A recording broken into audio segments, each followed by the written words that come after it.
You probably have a really big vision for your life. But at the end of the day, all we really want is to just feel really good in our own skin. We just want to feel really, really good about who we are. More than what we have, what matters is how we feel about ourselves, which is what working on your self-concept is really about. Embodying real, authentic confidence.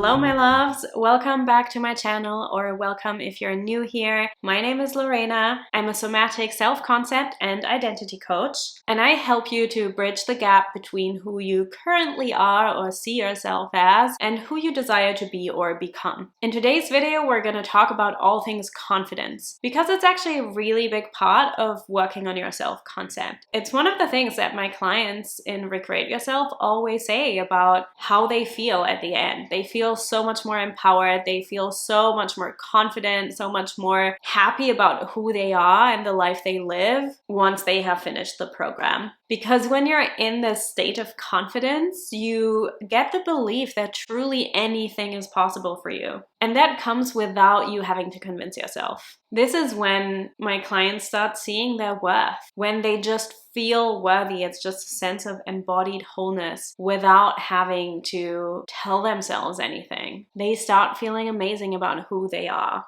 And I know that that is possible for you too. How can you create a self-concept that is confident and empowered?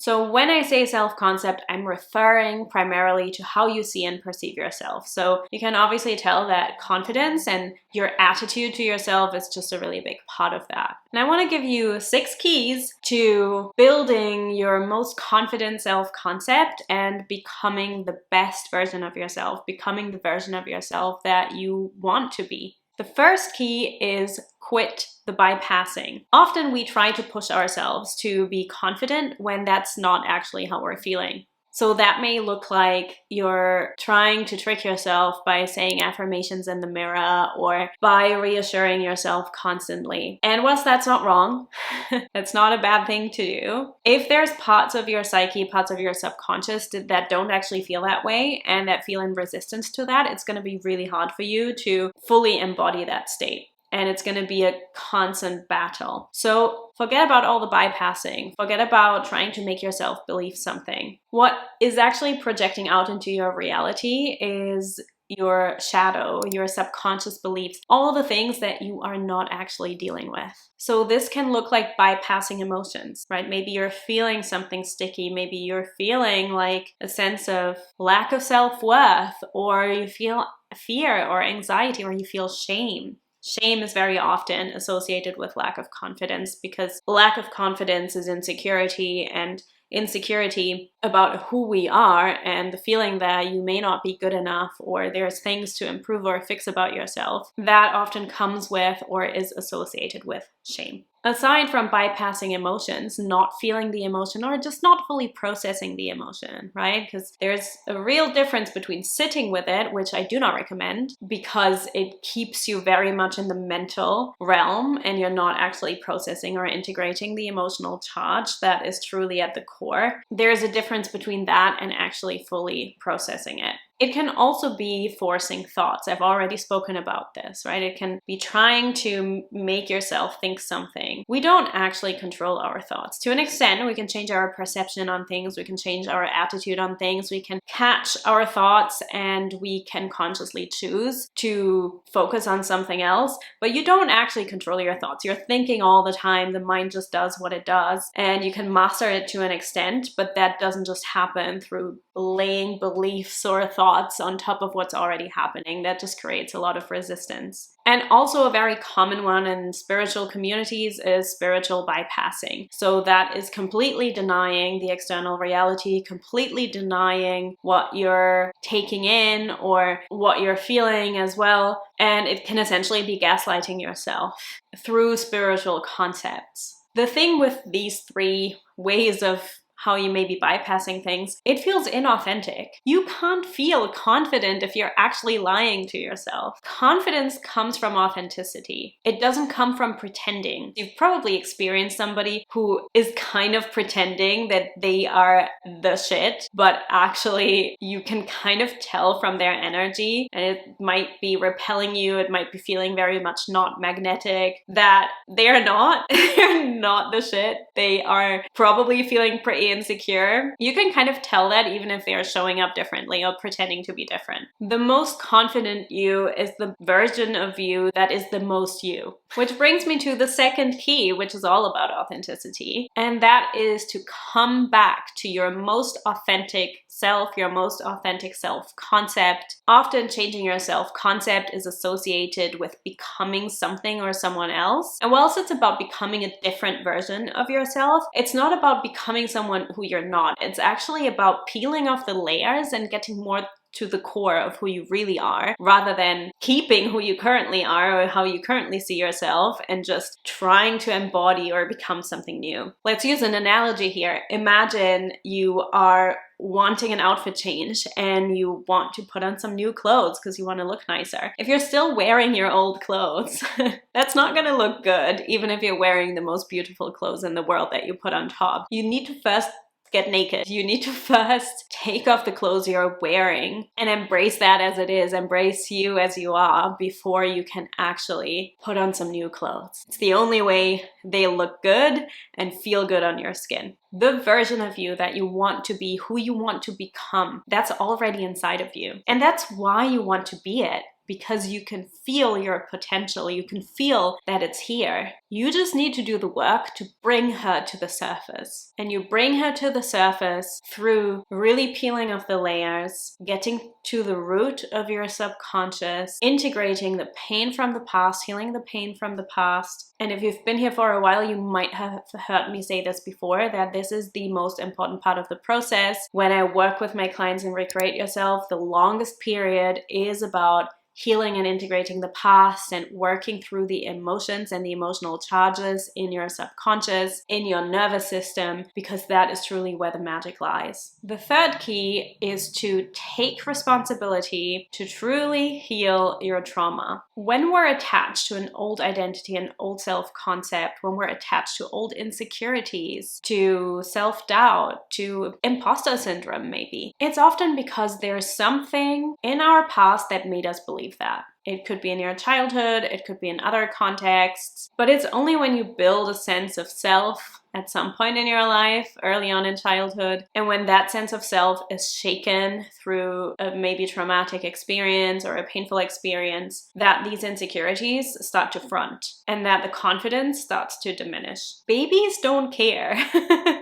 Babies are trusting, they're open, they're curious, they have an intense curiosity about everything. They don't worry how they're being perceived, right? So healing all that, whatever it is that happened to you, and you don't even need to know what that is in order to heal it. That is the magic of the method that I teach in Recreate Yourself as well. You don't have to know. We don't need to analyze it to death. You don't have to know. You just need to know how to shift it and how to process it. But with that, I also want to be clear that taking that responsibility doesn't mean that whatever hurt you is your fault. What you carry is not your fault, but you have to take responsibility for healing what you've been left with. And I'm gonna say it again, just knowing about it, just having information about it, just connecting the dots between, well, I know when I was 3 years old, this happened, so this is the source. That's not enough. Because you can talk about it all day long, that doesn't mean you're healing it. There's so much talk, especially about trauma right now, and one of my mentors always says this, that now everybody is like trauma informed, but there's a difference between being trauma informed and knowing about trauma and actually knowing how to resolve it, how to heal it. And I was also speaking with a friend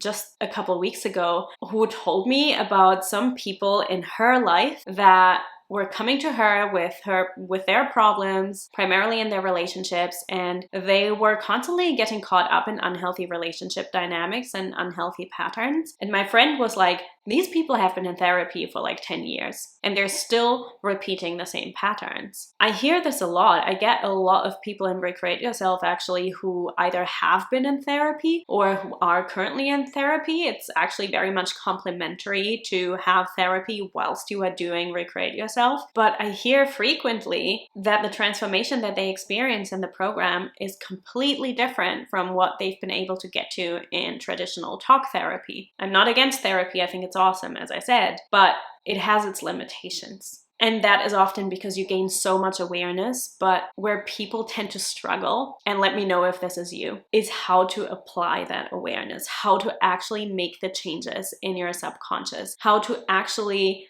begin to feel differently and be differently. Speaking of the topic of confidence, I actually do have a free masterclass on magnetism. So becoming magnetic to whatever it is that you desire, because that has a lot to do with confidence as well, right? The more confident you are, the more magnetic you are, the more you'll be able to create the life you desire, because the more you'll be able to step into the version of you that you need to be in order to call these experiences or people or things in. So that is linked below. If it isn't for whatever reason, because I do change the links sometimes, then please send me a DM on Instagram and I'll send it to you directly. But now let's move on to key number 4, which is true self-love is not just self-care.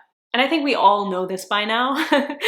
Self-love has been such a buzzword in recent years. Everything seems to be turning into a buzzword. But it's really nice to take a bubble bath and to just take care of yourself, to take yourself out on dates. I absolutely recommend this to you. And also, what is a lot more important and a lot more self-loving, and we have some modules on this in Recreate Yourself too. It's about loving what is hard to love. It's about facing the things that you don't actually want to be with. The aspects and parts of yourself that you don't want to be there. Self-love is not just talking lovingly to yourself or saying affirmations or just being nice to yourself. That is all great, but it doesn't mean it's fully embodied, because there will always be parts of you that don't feel worthy, that don't feel deserving. I have a free masterclass on this too, by the way. Send me a DM if you want the replay for it. You know, one of my big patterns that I've been having to work through throughout my life is not outsourcing my worth, not outsourcing my sense of confidence through external validation, be that through relationships, be that through external achievements, success. Used to very much manifest in academic achievements. It also used to manifest in the way I looked. Because if we rely on external things, and be that a sense of achievement, or body image is also a big one, especially for women, and this is not something that I talk about frequently, but it's also a very big part of Recreate Yourself. It doesn't apply to everyone, but the relationship to your body really determines the relationship to all of you. And that can be about physical appearance, but it can also be about other parts of your body. I also get a lot of clients who end up healing chronic illnesses in the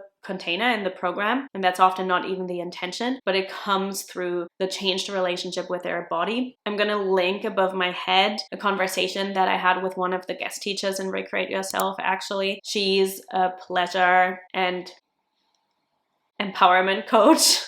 Need to be careful on YouTube. That's an upload from an Instagram live I did with her, and it's a very interesting conversation. I highly recommend you to watch that. But your body is a vehicle. Like, your body is the vessel through which you experience everything. And if you don't have a good relationship with it, or you externalize everything, you externalize your self-worth, your validation, and how you feel about yourself, you're gonna have a hard time. The 5th key is something that was laced throughout this video already, and that's to go beyond the mind, beyond affirmations, beyond thought.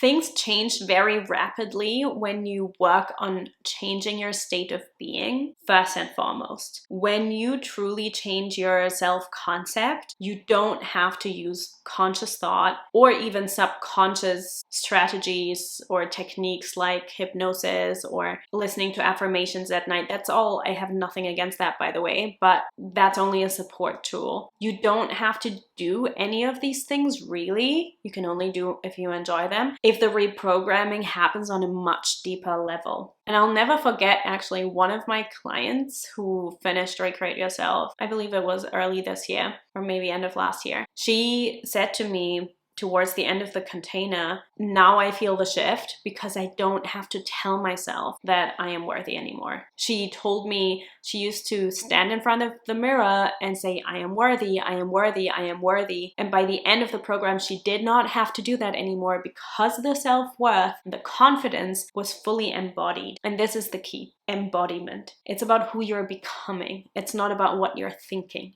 Thoughts are helpful, but they're not everything. If you're relying on mental acrobatics, you're making it a lot harder for yourself. Rewiring your subconscious through the body, it's a part that I'm really proud of in Recreate Yourself and in the method that I teach. It's a fast track. And I don't actually promote fast shifts, because I want it to be sustainable for you. I want you to go through full transformation so that you don't go back and forth in your state or in your self-concept, your identity. But it is a fast track and it sticks because you're becoming a new version of yourself. And the sixth key is to choose yourself. If you want to be chosen, you have to choose yourself first. Let me know if you want a video on this too. But basically, you need to act from your most worthy self. You need to make the decisions that you're making for yourself, not just for how other people treat you or your external experience. You need to prove to yourself that you are worthy of it. This can look like removing everything that isn't serving you, setting those boundaries, removing yourself from the friendships where people are maybe not treating you well. It can also be about what you're giving to yourself. Right? In last week's video, I spoke about how a lot of people that want to join Recreate Yourself, but for some reason don't, it's often due to a lack of self-trust. Sometimes it's also due to a lack of self-worth. If you don't feel worthy of giving yourself what you want, no one else is going to do it for you. You need to give yourself what you want. If you want to progress, if you want to invest in yourself, you need to do that because you are worth it, not because anybody else is telling you to. Even when you don't feel confident yet, and this is not about faking it, but just ask yourself, what do I need to do to become that confident version of myself? What actions do I need to take to get over there?